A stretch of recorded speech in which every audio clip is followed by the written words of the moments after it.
ରାତିରୁ ଉଠି ଏତେ ସାରା ପରିବା ଘର ଲୋକ ବସି କ'ଣ ପାଇଁ କାଟୁଛନ୍ତି ଆପଣମାନେ ଭିଡ଼ିଓଟି ଶେଷ ପର୍ଯ୍ୟନ୍ତ ଦେଖିଲେ ଜାଣିପାରିବେ। ହ୍ୟାଲୋ ଭାଇ, ଜୟ ଜଗନ୍ନାଥ, ନମସ୍କାର। ମୁଁ ସକାଳୁ ସକାଳୁ ଉଠି ବର୍ଷାରେ ରେନକୋଟ୍ ମାରିକି ବାହାରି ଯାଇଥିଲି ପିଇସି ଘରକୁ ମୋର ପରିବା ଏବଂ ନଡ଼ିଆ ଆଣିବା ପାଇଁ।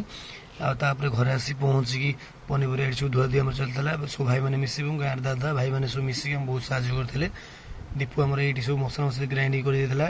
କାଳୁ ଭାଇ ତାର ଚାଉଳ ଆଉ ବାକି ସବୁ ଜିନିଷ ଧୁଆଧୁଇ ସବୁ କରିଥିଲା। ତା ଭିତରେ ଭାଇନା ସବୁ ଆସିକି ପହଞ୍ଚିକି ଚୁଲି ଲାଗିଯାଇଥିଲା। 6ଟା ବେଳୁ ତ କ୍ଷୀରି ସରିଯାଇଥିଲା, କାରଣ ଆଜି ଭାଉଜଙ୍କର ପ୍ରଥମ ଶ୍ରାଦ୍ଧବାର୍ଷିକ ଥିଲା। ବର୍ଷେ ପୂର୍ବେ କିମ୍ସ ହସ୍ପିଟାଲର ଭୁଲ ଅପରେସନ୍ ଏବଂ ଅସାଧାରଣ ସକାଶୁ ଭାଉଜକୁ ଆମେ ହରାଇଥିଲୁ। ଆପଣମାନେ କେବେ ବି କିମ୍ସ ହସ୍ପିଟାଲରେ ମାନେ କୌଣସି ଅପରେସନ୍ କରିବେନି।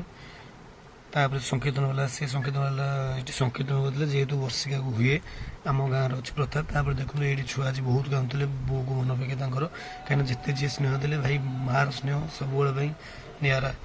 ଆଉ ଏଇଠି ସଂକୀର୍ତ୍ତନ ଭାଇମାନେ ଘରେ ଆସି ସଂକୀର୍ତ୍ତନ କରିଥିଲେ। ଆ ଭିତରେ ଆସି ଗାଡ଼ି ପହଞ୍ଚି ଯାଇଥିଲା ଆମର, କାହିଁକିନା ଗାଁରେ ଆମର ଯେଉଁ ସ୍ତ୍ରୀ ଲୋକ ଏବଂ ଝିଅମାନେ ଆସନ୍ତିନି ସଭାକୁ ବୋଲି ସେମାନଙ୍କୁ ଘରେ ମୁଣ୍ଡ ବିଛା ହିସାବରେ ଏବଂ ତାଙ୍କର ଯେଉଁ ବି ବନ୍ଧୁବାନ୍ଧବ ଆମର ଆସନ୍ତି ସେମାନଙ୍କୁ ଦିଆଯାଏ ଖାଦ୍ୟ। ଏଇଠି ସବୁ ଭାଇମାନେ ଆମର ଲୋଡ଼ କରି ଯାଇଥିଲେ। ତା ଭିତରେ ଆମର ଭୋଜି ସରିବା ପରେ ଖୋଳ ପୂଜା ହୁଏ। ଆପଣଙ୍କ ଆଡ଼େ ହୁଏ କି ନେଇ ମୁଁ ଜାଣିନି, କିନ୍ତୁ ଆମ ଗାଁରେ ପ୍ରଥା ଅଛି ଖୋଳ ପୂଜା ସରିଲା ପରେ ହିଁ ଲୋକମାନଙ୍କୁ ଖାଇବାକୁ ଦିଆଯାଏ।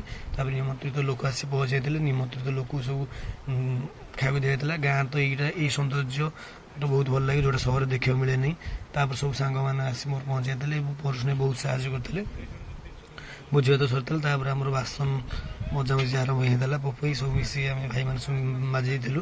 ଆଜିର ତ ଭିଡ଼ିଓ ଦୁଃଖ ଭରା ଭାଉଜଙ୍କ ବର୍ଷିକାରେ ଏମିତି ଥିଲା। ଭିଡ଼ିଓଟି ଭଲ ଲାଗିଥିଲା, ଲାଇକ୍ କମେଣ୍ଟ ସେୟାର ନିଶ୍ଚିତ କରିବେ। ରହିଲି, ଜୟ ଜଗନ୍ନାଥ।